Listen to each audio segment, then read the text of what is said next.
this question comes from someone who is a leader of the Stanford group, but also is a former cabinet member. She's an economist. She says, Lynn, we're taught, for the most part, that any truly intelligible universal principles, and I suppose in that sense, any actual truth, doesn't exist. Now, it would seem to me, in reflecting on it, that it is that very notion that underlies the whole idea of monetarism. And this has come up in discussions of our group in comparing monetarism to what you have called for in terms of a new economic system. But the fact is that monetarism, and that is really what we are all taught, is that reality can somehow be represented by an essentially statistical notion of value and of monetary value. Now, the question that this raises, at least as I see it, is one of mathematics versus physics. For the most part, economists are trained in mathematics. And we are told, in fact, we are ruled by the idea that any economic principle that we put forward must be qualified mathematically. Now, obviously, the physicist takes a very different approach.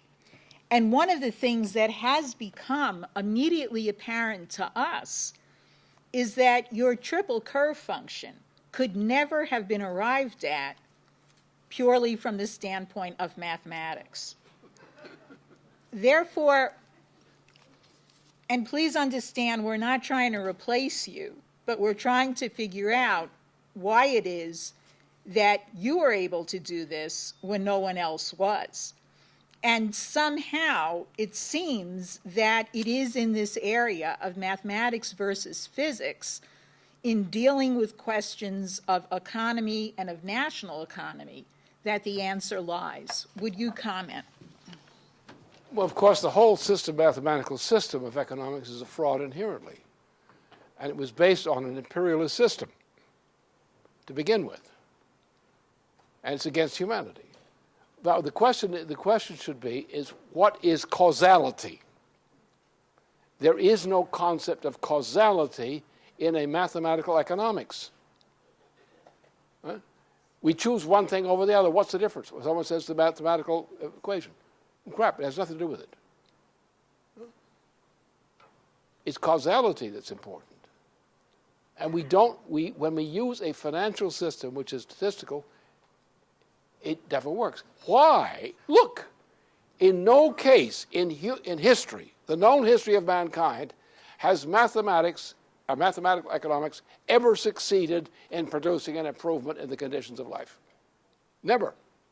So mathematics has, in that sense, has constantly failed and will always fail. What happens, first of all, look, you have to look at it from the standpoint of chemistry and life processes and chemistry. Well, you have to have an actual science. And there's no science in mathematical economics, none. And the results are always bad, as the case history of the United States since the death of Franklin Roosevelt shows. Always wrong. American history, always wrong. History of Europe, always wrong.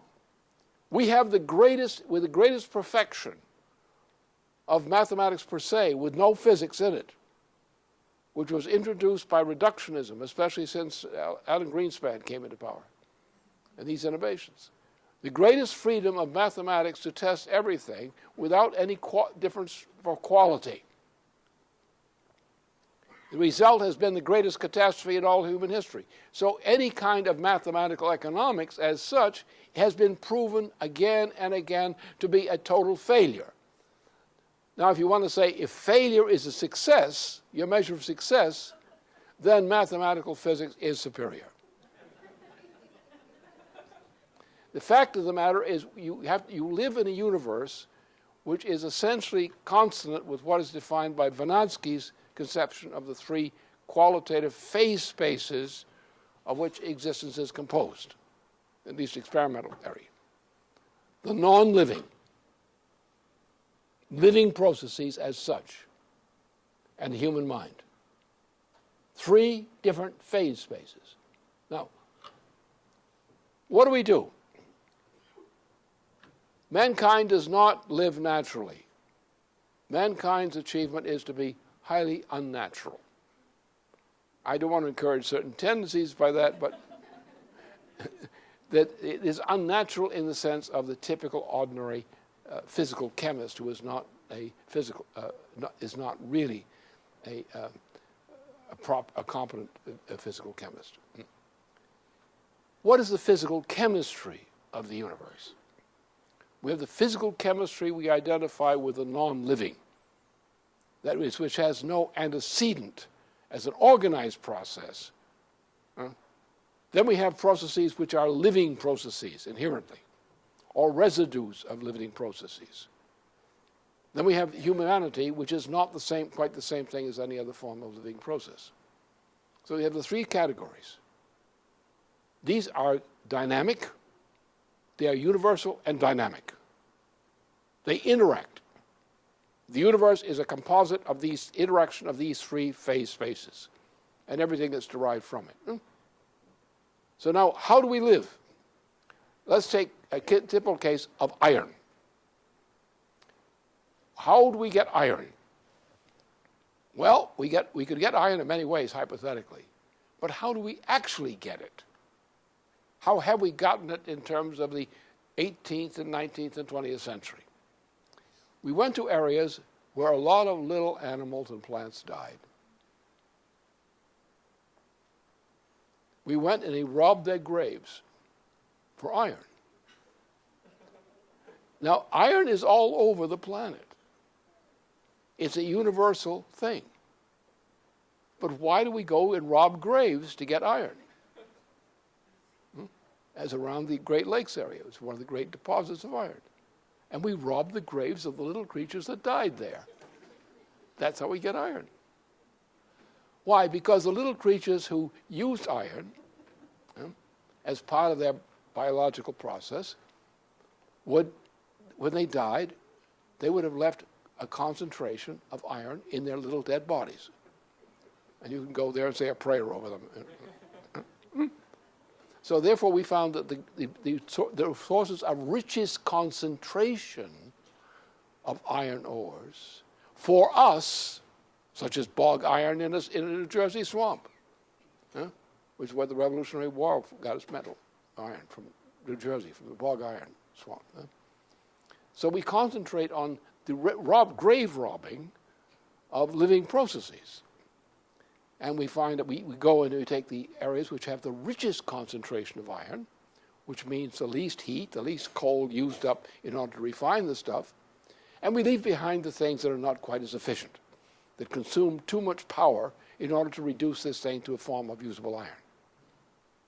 Now we find out that by doing that, we tend to exhaust the richest resources of various kinds, left behind in the graveyards of various kinds of species. That's how we get them. We have the lithosphere, and on top of this you have a biosphere, which is developing. It selects certain materials from the environment, grabs it, takes it into their bodies, food for this little creature. These things die, and they leave behind these deposits. And you go running around the world to find out what the kind of species was loose in this area, and they will give you the best concentration of this kind of deposit from the periodic table. But then you're using it up. Are you using it up? No, you haven't diminished the total iron in the universe. On the earth, it's still there, still much, but it's now dispersed. It's not in graves you can rob anymore. You have to go out and rob other graves, or you have to take other resources, and you have to get more powerful means of reducing resources in order to make them equivalent to what had been the richest resources of this iron. So the essence of the thing is, for humanity to exist, several things are necessary. Humanity must increase its power. measured in heat energy or heat power per square kilometer, per square centimeter, or smaller. And by increasing our power, by increasing the energy flux density of the power applied, we are able to make poor resources better than what had been previously considered rich resources. To do that, we have to develop infrastructure, a total systemic infrastructure. We have to develop an infrastructure which is able to organize the application of energy, power, in various ways, which makes it possible at various points in the earth to extract economically a raw material from the periodic table and to distribute it. Because you're getting it here, you want it over here. That requires a system of power to deliver this damn stuff. So therefore, you can take the increase of the energy flux density per capita per square kilometer of the planet is a limiting consideration. So now let's look at economics from that standpoint, which is called the science of physical economy, which in its modern form is based on the work of many scientists, especially the followers of Bernhard Riemann, such as Max Planck, such as Albert Einstein, and Vernadsky. That is real economic science. Now then, the other part of it, well, it's not just economic, it's political also. Because what kind of a political system do you have of coordination among people to do all the various things, including distribution, to make this system work? Look at it from the standpoint of Vernadsky. Look at it from the standpoint of physical chemistry as defined by Vernadsky. What do you have to do in terms of human organization of human activity, development of power systems, transportation systems, management in general, to make this work? And to keep society progressing and not deteriorating entropically. That's physical chemistry. Now let's take those standards and let's measure the performance of an economy by that standard, by that yardstick. And you have it. That's the problem. You need a science of physical economy, which means that you do have to consider all these psychological and other things because they involve in the way in which you bring about the organization of the effort society to solve this problem. And it's the same way we're going to go to industrialize the moon, which is one of the easiest chores before us, and how we're going to get to Mars in less than 300 days and end up as a piece of jelly, which would be going to make it difficult to control the machine to get back. So therefore, that is the meaning of economics as it's taught is gibberish. And we know it's gibberish because every time you use it, you end up in bad trouble. So you have to test things by their effects, but you have to choose the right effect. You have to find the time scale on which you have to measure the effect. So there's nothing scientific about what is taught as economics today. What is taught is how to behave to make the bloodsuckers rich.